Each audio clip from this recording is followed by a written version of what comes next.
अधिकारीहरूको शपथ ग्रहण गरिरहेको छु। म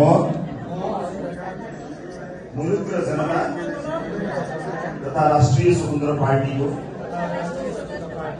विधानप्रति पूर्ण वफादार रही सत्यनिष्ठापूर्वक प्रतिज्ञा गर्दै इमानका साथ ईश्वर, देश र जनताको नाममा शपथ लिन्छु कि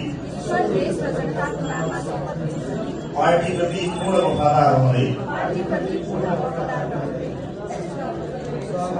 पदको कामकाज प्रचलित कानून र पार्टीको विधानको अधीनमा रही मुलुक र जनताको भलो चिताई कसैको डर नमानी पक्षपात नगरी पूर्वाग्रह वा खराब भावना नलिई पदीय गोपनीयता कायम राखी ईमानदारी का साथ गर्नेछु।